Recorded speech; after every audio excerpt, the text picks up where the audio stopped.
So to improve the traction and ground clearance a little bit, obviously there are a lot of things that could be done, but as a first step I'm going to try the most simple thing that I could think of, and that is to get a couple of these go-kart tyres or mini quad bike tyres for kids' quad bikes, I think they are, and just attach them directly onto this axle, which is already in the right place.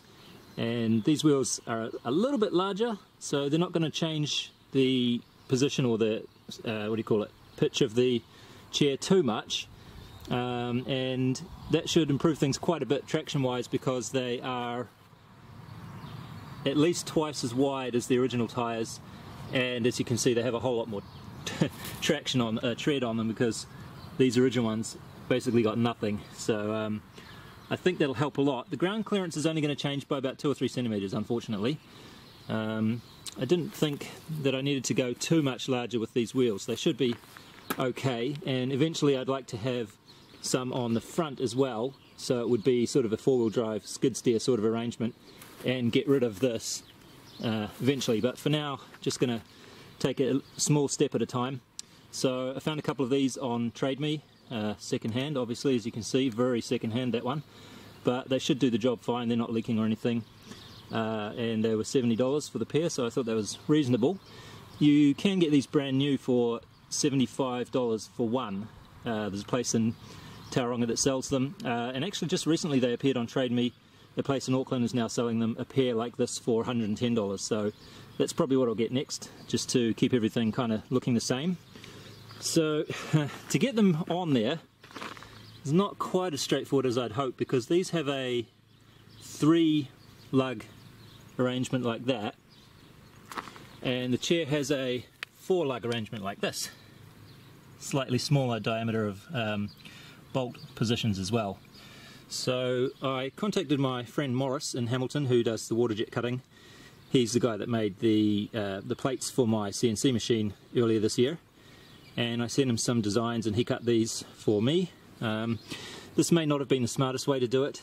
As he mentioned to me when I showed him my designs, he said you can get these bolts out. They do actually go out. I hit them with a hammer really hard, but they didn't budge, so I'm not sure how you're supposed to get them out, but it does look like they would be able to be removed. The trouble with that is though, so the idea is that if you could put a longer bolt on here, because in addition to being changed from 4 to 3, it also has to come out about 4 centimeters. That's the other problem, because these wheels are a lot wider, you know. So the problem with that though is that even if you manage to put longer bolts on there, the holes that you would have to drill on this are going to be actually colliding with the inside of this, because this diameter here is quite large. It's a lot larger than the original wheels are. So the hole that you'd be drilling is kind of only a half a hole in the rim of this, in the edge of that hole, if you know what I mean. So I didn't really want to do that. So I've come up with this slightly oddball design that I think should work. It might not have been the best way to do it though. But the first step is to get one of these plates, which has the 4 holes and the 3 holes in it, and that's going to go onto there like that, and bolt on with either the normal bolts or probably just some, I'll just get some other M8 nuts to hold it on, and that is going to have these 3 bolts in it like that, and they're going to be welded in. I got a welder, by the way. Let's see over there. It's a gasless MIG, as a couple of people suggested to me is probably the easiest option, and I've only used it for an hour or so, and I've got to say, yeah, it's quite easy. That's not to say I'm good at it yet, but it's a lot easier than I thought it was going to be. And boy, that was actually quite a tricky decision, because arc welding is a lot cheaper. But I've heard people describe MIG welding, especially gasless MIG welding, as just like a hot glue gun for metal, and I really like the description, the sounds of that. So that sort of attracted me quite a bit. They are a little bit more expensive though, so it wasn't my first choice until I looked around a bit, and I found that one. That was, I think that was $360 at Super Cheap Auto. Seemed like a reasonable deal, and I was talking with a guy recently who used to weld for a living for many, many years, and he doesn't do it for a living now, but he does a lot of welding on his farm still. And I said, what do you use? And he said, I use gasless MIG all the time, it's just so bloody easy. So I thought, okay, that settles it, I'll get one of those. And so far I'm really enjoying it, it works well. Yeah, so I'm hoping that I'll be able to weld these on to there and then either cut the heads off the bolts before I weld them or after. I'm not sure how I'm going to do it exactly, but it should be manageable. And then to space it out to the 4 centimeters out that I need, I'm going to use these other plates. These are aluminium. Could have been anything, any kind of metal I think, but aluminium should do. This one I need to weld, so it's not aluminium, this is just mild steel. So anyway, next thing needs to go on is this funny shaped plate here, and the point of this is that the needs these rather large holes to clear the nuts that are going to be holding that on. And so this 10mm thickness should be enough to clear those. And then on top of that we'll just have a bunch of these. I have to separate them from this of course, but just as many of these as I need to bring the wheel out far enough so that the inside of the wheel is not going to be rubbing on here. So I have a bunch of those, should be enough. These are about, I think these are 10 or 12 each. And just however many of those I need will go on the top like that. And I think 2 of them should be enough. Then the wheel will go on and then the 3 nuts should be have enough thread sticking out to do that. So, I don't see any reason why it wouldn't work, but like I say, it might not have been the smartest way to do it because I'm not a pro at this kind of thing, but I think it will work. So first step is to get all those separated and then do a little bit of welding. Might have to do it tomorrow, it's starting to get dark now.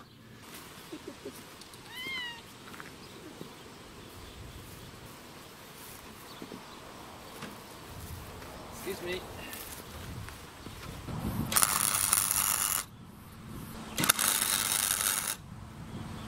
I just realised these ones were the stainless bolts that I wasn't supposed to be using. I was told that zinc or electroplated ones would be a bit easier to weld, just don't breathe in while you're doing it. So we'll see if they are actually easier to weld.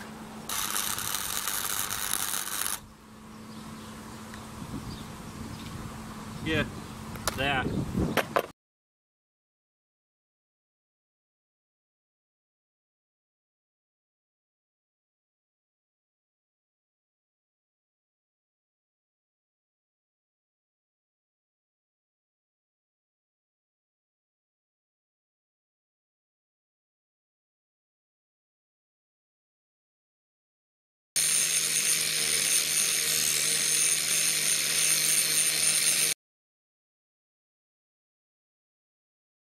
Right, so I ground off the heads of the bolts on the back here, and that is now ready to sit flat against the original hub. And I was also going to grind off these welds here after putting some more weld onto the back side of the bolts there, just to sort of fix this end of the bolt to this side, and then of course grind that off again as well. But I don't think I need to do that, because when I put the spacer on like this, the only problem that these weld beads cause here, well, it's not a problem at all really, because all it does is give me another about 4 millimeters of spacing, and it seems to be quite even all the way around, probably because my welds are so consistent. Yeah. But anyway, this one as well is fine. It's just about 4 millimeters spacing there, and when you squeeze them together it seems to be level. And since they're the same on each one, I think I'll just leave those weld beads there and just go with that space in there.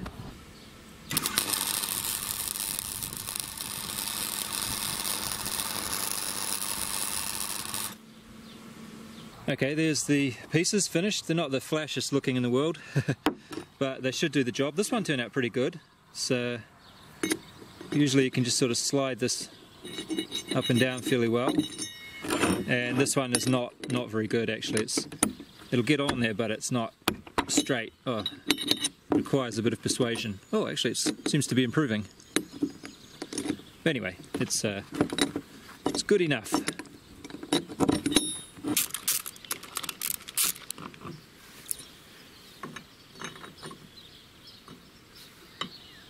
Oh. I thought these were M8. Ooh, they don't seem to fit very well. I thought these were the same as that. I wonder if I could use the original wheel nuts with this. Probably not. Damn. I'll just see what happens with the original wheel nuts.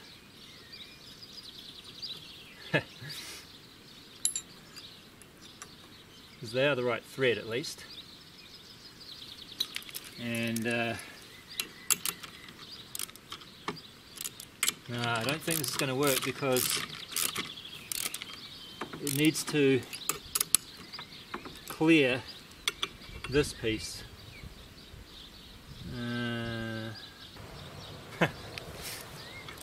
Alright, well, it's not exactly how I wanted it to be because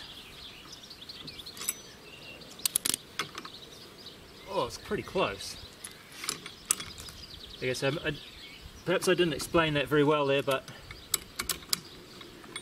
I thought these original lugs, bolts on the original hub were M8 thread, so I got a bunch of these nuts to use with them, but it looks like there's something else. So I'm just going to have to use the original wheel nuts, which are much taller. You can see, much taller, like more than twice as tall. But because of what I was just saying before about having these weld beads causing an extra 4mm of space there, might just be okay. What I could do is grind the top of these off, but I think for now it's getting dark and I'd like to try driving it around, so I'll just put these on. We're not going to have much thread at the end to put the wheel on. Oh no, why is it not lining up now? Oh man, there's not much thread left. Looks like maybe I should grind off a little bit of that weld on the inner side. Oh, I just realized that there's a lot of space in here behind the wheel, between the wheelchair and the wheel, so I actually don't need the second one of these at all, so I can just take it out. Problem solved.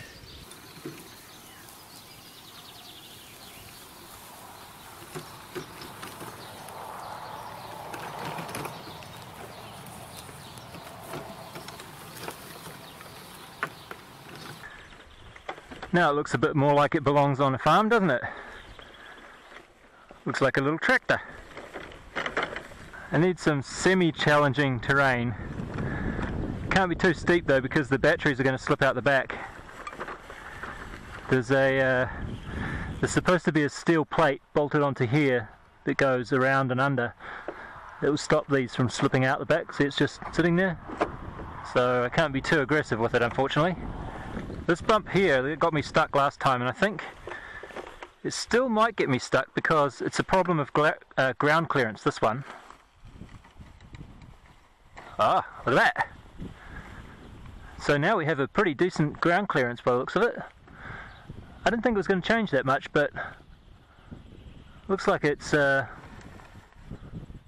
doing pretty well. Yep. Okay, we can't go backwards over it because it's trying to shove that into the ground.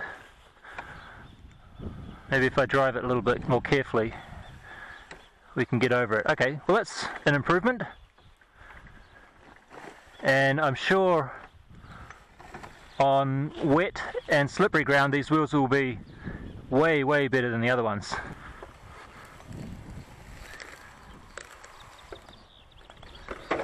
Oh, see? Damn it! This is really annoying because now it's really hard to move, and these things are all so heavy. There we go. Well, I think it probably could have driven over that actually. It has the power, and now I think it has the traction as well, if it wasn't for those batteries slipping out.